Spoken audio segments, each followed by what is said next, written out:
"I'll take the fat one," Mountain Man declared at the bride auction. What he did next shocked everyone. "I'll take the fat one." The hall fell silent. Moments before, the crowd of rough ranchers and gamblers at the Redemption Falls Saloon had been laughing, bidding loudly on the four slim, trembling women standing on stage. But when the last girl stepped forward, the laughter turned cruel. Her name was Rose Ellen Murphy, 20 years old, large-framed, soft-faced, and shaking in her faded calico dress. The auctioneer's voice dripped with mockery. $5 to start for this healthy young lady," men snorted. "She'll eat more than she's worth." One jeered. Another shouted, "Pay me $5 and I'll take her off your hands." Rose stood still, cheeks burning, tears stinging her eyes. She wished she could vanish into the dusty floorboards. But the jeers only grew louder. The auctioneer raised his gavel, ready to end the humiliation and send her home in shame, when a deep voice from the back cut through the noise. $100. I'll take the fat one." The crowd turned. Standing in the doorway, framed by sunlight, was Nathaniel Blackthorne, the mountain man of Redemption Ridge. 6'4", broad-shouldered, hair dark as raven feathers, a rifle slung across his back. The scar across his jaw caught the light. Everyone knew him. The widower, the recluse, the man who'd buried a wife and child in a fire 5 years ago and hadn't spoken to anyone since. The auctioneer blinked. Sir, are you sure?" Nate tossed a leather pouch onto the table. The coins clattered like thunder. "Count it, and hand her down from that stage." The laughter died instantly. As Rose stepped down, trembling, Nate removed his heavy coat and draped it over her shoulders, shielding her from their stares. "You're safe now," he murmured. "Let's go." And without another word, he led her out of the hall, through a sea of stunned silence. Outside the saloon, the spring wind cut through the dust like a blade. The laughter and drunken shouts of the crowd faded behind them, replaced by the creak of the saddle and the steady breath of Nate's horse. Rose stumbled as they reached the hitching post. Her body trembled, not from cold, but from the shock of what had just happened. Her whole life she'd been treated as a burden. Even her own family had told her no man would ever want her. Now a stranger had paid $100, a fortune, to claim her. "Why?" she whispered, her voice barely audible. Nate adjusted the reins without looking at her. "Because no one else would, and I couldn't watch that." She blinked at him. His tone wasn't cruel, just flat, factual, like he'd spoken the truth 1,000 times before. They rode in silence through the main street of Redemption Falls. Townsfolk watched from porches and windows. Some whispered, some pointed. A few men laughed behind their hands. The mountain man took the fat one, they'd say, for weeks to come. Rose kept her head down, clutching the heavy coat around her shoulders. It smelled of pine smoke and iron, the scent of the forge, the forest, and something achingly human. When they reached the edge of town, Nate spoke again. "You have a choice. I can leave you at the next station, or you can come with me, up the ridge." Rose hesitated. She looked back toward town, toward the place that had cheered her humiliation, the place where no one had ever defended her. Then she turned her eyes toward the mountain rising in the distance, shrouded in mist. "I'll go with you," she said quietly. Nate gave a single nod. "Then hold on." They began the long climb up Redemption Ridge. The path wound through forests, thick with pine and birch, the air turning cooler with every mile. Rose's muscles ached, but Nate stopped often, helping her dismount, sharing water and dried meat without a word of complaint. As night fell, they made camp beside a stream. Nate built the fire, efficient and silent, his hands moving with practiced precision. Rose sat across from him, watching the sparks rise into the black sky. He finally broke the silence. "You should eat." She took the tin plate he handed her, beans and bread warmed over the fire, and whispered, "Thank you." He looked up for the first time, and in the flickering light, his eyes were softer than she expected. "Don't thank me. I didn't buy you to own you. I bought you so you could start over." The words struck something deep inside her. Start over. No one had ever offered her that before. When she lay down that night beneath the blanket he'd given her, listening to the crackle of the fire and the quiet rhythm of his breathing, she felt something she hadn't felt in years. Safety. And though she barely knew the man sitting across the flames, she sensed that his silence wasn't born from coldness, but from pain. He had saved her tonight, but somehow, Rose knew, before this journey ended, she would have to save him too. The climb up Redemption Ridge took 2 long days. The air grew thinner, the wind colder, and the trail narrower until only the mountain and silence surrounded them. Rose had never traveled this far from town. Every step of her mare sent echoes into the deep valley below, and every gust of wind carried the scent of pine, snow, and iron. Nate rode slightly ahead, his broad back steady, his rifle glinting in the sun. He barely spoke, but his presence was an anchor. Each time Rose faltered, he slowed the horse and offered his hand without a word. On the second morning, they stopped at a creek where the water ran clear and sharp as glass. Nate dismounted, filled 2 flasks, and knelt beside the fire he'd built from wet wood and flint sparks. Rose watched him move, deliberate, silent, efficient. He wasn't like the men from town who barked orders and laughed loudly. Everything about him felt controlled, almost burdened by something unseen. She tried to speak. "You must think me useless."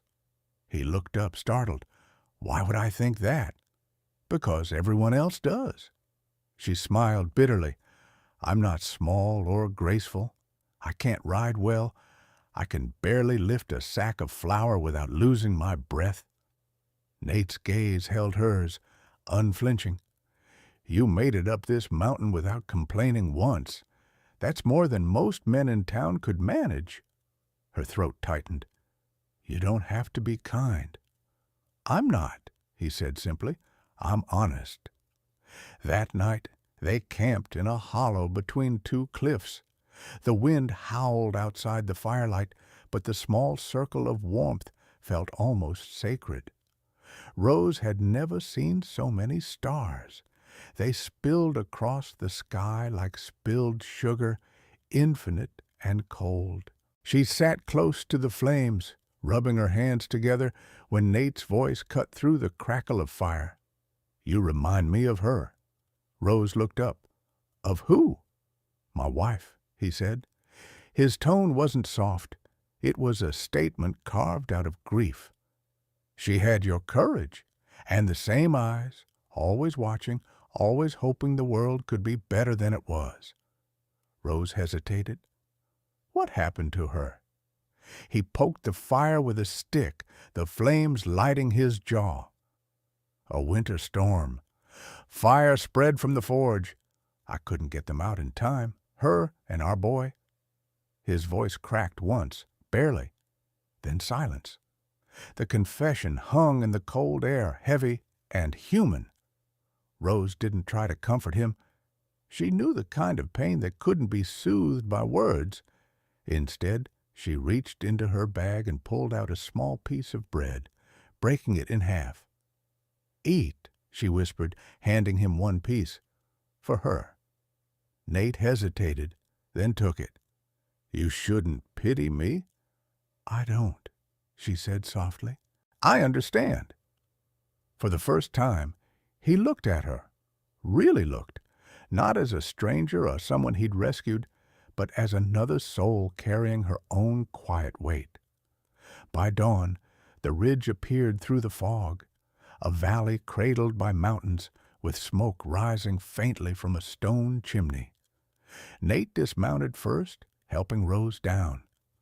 This is home. The cabin stood solid and weathered, its logs darkened with age, the lake behind it mirroring the morning light. Rose took a breath, the air sharp and clean. It's beautiful, she whispered. It's quiet, he corrected, leading the horse toward the stable. You'll get used to it. Rose followed him to the porch, her boots crunching the frost. For the first time since the auction, she smiled. Small, fragile, but real. Because the mountain didn't laugh. The wind didn't judge. And the man beside her, scarred by his past, hadn't bought her to own her. He'd bought her to give her a chance. Neither of them knew it yet, but on this mountain something was already being forged, not from iron and fire, but from two hearts that had been broken too long. The cabin on Redemption Ridge was nothing like the homes Rose had known. It smelled of pine and smoke, of leather and metal, of life lived by work rather than pretense. It had a single room with a loft above, a sturdy table Nate had built himself, and a hearth that seemed to never stop burning. At first, Rose didn't know where she fit in. Nate moved around her like a shadow, quiet, careful, never demanding. He'd rise before dawn, chop wood until his shirt was dark with sweat, then vanish into the woods to hunt or check his traps. By the time he returned, Rose would have swept the floor, mended his torn shirts, or cooked a meal. The silence between them wasn't awkward. It was gentle, like snow falling. One morning, when Nate came in from the cold, he paused at the door, watching her knead bread at the table. Her hair had come loose from its braid, a streak of flour across her cheek. She looked up, startled. "What is it?" she asked. He hesitated. "You're making the place smell better." Rose blushed. "That's what bread does." "I meant the kind of better that lasts," he said, almost shyly. From that morning on, something shifted. They began to share words over supper. Small things at first. Stories about the weather, the hunt, or how she once dreamed of being a teacher before her father died. Nate would listen, elbows on the table, eyes fixed on her as though no one had ever spoken to him before. Sometimes he'd make her laugh without meaning to. Like the time he tried to help her wash clothes in the lake and ended up slipping on the frozen edge, plunging waist-deep into the icy water. Rose gasped, then burst into helpless laughter as he cursed in shock, dripping and furious. Even Nate couldn't help but laugh in the end. By spring, laughter had become the house's new heartbeat. Rose discovered she loved the rhythm of life on the ridge, the crack of the fire, the smell of soup simmering, the quiet hum of the forge behind the cabin. Nate began teaching her small things, how to tell good iron from bad, how to sharpen a blade, how to patch the roof so the rain wouldn't seep through. "You've got a steady hand," he told her once as she hammered a nail. "I've had practice," she said, holding myself together. He went still at that, then nodded. "That takes more strength than most men ever learn." That night, after he'd gone to the forge, Rose sat by the fire, watching the flames dance. She realized she no longer felt like a guest. The cabin felt alive, not because of the logs or the roof, but because of what they had quietly built inside it, a peace neither had known before, but with peace came fear, the quiet, trembling kind. Because sometimes, when she caught Nate looking at her across the room, there was something in his eyes that made her heart race. Not pity, not gratitude, but something deeper, something she had no name for. And when he spoke her name softly, like he was testing how it felt on his tongue, she'd have to turn away before her knees gave out. One evening, as they sat outside watching the sunset, Rose asked, "Do you ever think you could be happy again, Nate?" He was silent for a long time. The last light of day painted the mountains gold, and the wind rustled through the trees like a whispered prayer. "I don't know," he said finally, "but I think you make it easier to try." Her breath caught. She wanted to speak, to tell him how she felt, how safe he made her, how she was falling in love with a man who thought he didn't deserve it. But before she could, a hawk's cry broke the stillness. Nate stood, his eyes fixed on the darkening horizon. "We'll need to keep watch," he said, voice low. "Not all peace lasts." Rose frowned. "What do you mean?" He didn't answer, but far below the ridge, in the valley beyond, a column of smoke had begun to rise, a reminder that the world they'd left behind wasn't finished with them yet. The days on Redemption Ridge grew longer as spring crept into summer. The snow melted into clear streams, wild flowers painted the valley, and for a time Rose believed the world had forgotten them. But peace in the frontier was always borrowed, never owned. It began with whispers, faint, ugly echoes from the town below. A peddler came one morning, driving a wagon of supplies up the ridge. He was the first outsider Rose had seen in months. When he saw her on the porch, his brows lifted in surprise. "Well, I'll be damned," he said with a laugh. "So it's true. The mountain man did take the fat one?" Rose froze, the bucket of water slipping from her hands and spilling across the steps. The peddler grinned, enjoying the sting of his own cruelty. Before she could answer, Nate appeared from the barn, hammer still in hand. He didn't say a word, just walked straight toward the man. The peddler's smirk faltered. Nate's shadow fell across him like a storm cloud. "You'll take your goods," Nate said, voice calm but edged with steel, "and you'll leave now." The man tried to speak, but the look in Nate's eyes made him think better of it. He climbed onto his wagon, muttering curses, and vanished down the trail. When the sound of the wheels faded, Rose turned to Nate. "They're still talking about me." Nate's expression softened. "They'll always talk, Rose. People like that need something to hate. But up here, they don't matter." She nodded, though the words didn't reach her heart. That night, she sat by the fire, staring into the flames. "You shouldn't have done that," she whispered. "They'll think you're protecting a mistake." Nate turned from his workbench. "You're not a mistake." "Then what am I to you?" The words escaped before she could stop them. "A charity? A reminder of your wife? Someone you felt sorry for?" He went still. The firelight flickered against his face, a face carved by guilt and loss.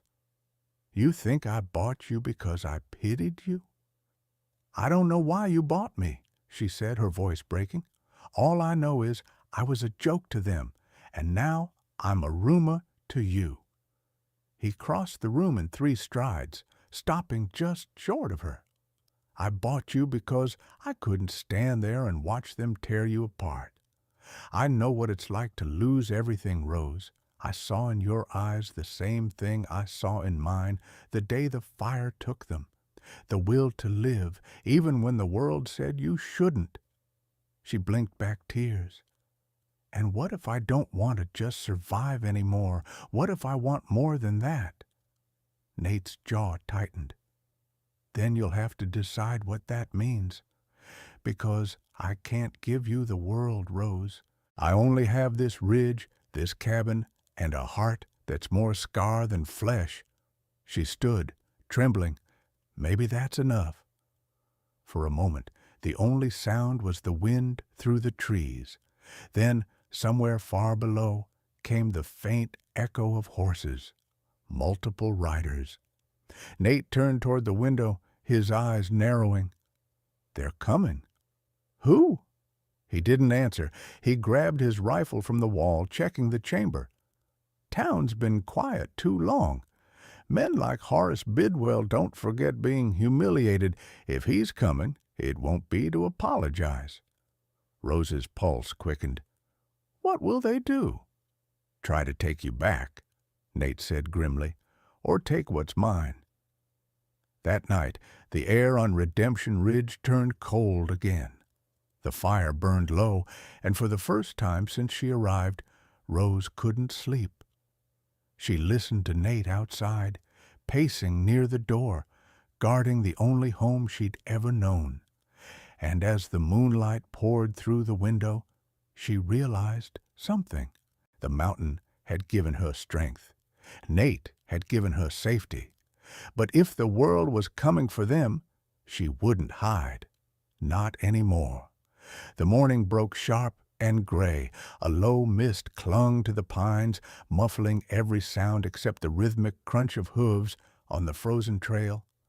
Rose stood at the cabin window, heart pounding as figures emerged through the fog. 6 riders, armed, led by Horace Bidwell himself. Nate was already outside, the rifle steady in his hands. His breath came out in white clouds, calm but deadly. Rose could see the shift in his stance, not anger, not fear, but resolve, the kind of resolve forged by loss and hardened by love. Horace pulled his horse to a stop a few yards away. "Mighty fine place you got here, Blackthorn," he sneered. "Shame if someone had to burn it down." Nate didn't flinch. "You came all this way to make threats?" "I came to collect what's mine," Horace said, gesturing toward the cabin. "The girl. That auction was church property. You had no right to take her." From behind the door, Rose's voice rang clear. "You had no right to sell me." Horace turned, startled. Rose stepped outside, chin high, despite the tremor in her hands. The wind whipped her hair loose, but she stood her ground beside Nate. "You think you can decide what I'm worth because of how I look? Because I wasn't small enough to please your kind?" Horace's sneer twisted. "You're nothing but a fat joke, girl. You think this mountain man loves you? He bought you out of pity." Nate lowered his rifle just enough for his voice to cut through the air like a blade. "Say one more word about her, Bidwell." Horace laughed. "Or what?" The next sound was a single gunshot. It hit the dirt inches from Horace's boot, splintering the frozen ground. The echo rolled down the valley like thunder. The riders flinched, gripping their reins. Nate's eyes burned cold. "That's what." Rose stepped closer to him, her voice steady. "You can't hurt me anymore, Horace. You can't sell me, shame me, or define me. I belong to no one except the man who saw me when everyone else turned away." Horace's smirk faltered. He spat into the dirt and jerked his reins. "You'll regret this, Blackthorn. You can't hide up here forever." Nate's voice was low. "We're not hiding. We're living." The riders hesitated, but when Nate raised his rifle again, they turned their horses and retreated into the fog, muttering under their breath. Silence settled over the ridge once more. The only sound left was the whisper of the wind and the distant cry of a hawk. Rose exhaled shakily, her knees weak. "They'll be back," she whispered. "Let them come," Nate said, lowering his rifle. "This time we won't face them alone." He turned to her then, placing a rough, calloused hand against her cheek. "You stood up to them, Rose. You stood taller than the whole damned town." Tears glimmered in her eyes, but her smile was pure fire. Maybe that's what love does. It makes cowards brave. And on Redemption Ridge, where snow met sky, two broken souls realized they had just won their first battle, not against men, but against the chains that once held them both captive. The sun sank behind the peaks, painting the sky in streaks of gold and violet. The danger had passed, but the mountain was still. Even the birds seemed to hold their breath as though the world itself wanted to grant them a moment of peace. Inside the cabin, the fire crackled softly. Nate sat by the hearth, his rifle propped against the wall, while Rose stirred a pot of stew over the flames. The warmth filled the room, not just from the fire, but from the quiet comfort of being safe, being seen. When she brought him a bowl, Nate looked up. "You should rest," he said gently. Rose shook her head. "I've rested my whole life, Nate, always letting people decide for me. I'm done resting." He smiled, the lines of his face softening. "Then sit with me." She did. The firelight danced across her face, and for the first time, Nate reached for her hand without hesitation. His rough fingers brushed against her palm, hesitant but sure. "You know," he said, his voice barely above a whisper, "I used to think I was cursed, that everything I loved would burn. But you came here and proved I could build something again." Rose blinked back tears. "And I used to think I wasn't worth saving, but you showed me I already was." The fire popped softly. Nate leaned closer, his forehead resting against hers. "You're safe here, Rose. It's your home now, if you'll have it." Her answer was quiet, but certain. "I already do." Outside, the wind moved through the pines, carrying the scent of wood smoke and new beginnings. And for the first time, Redemption Ridge lived up to its name, a place where two lost souls had finally found each other.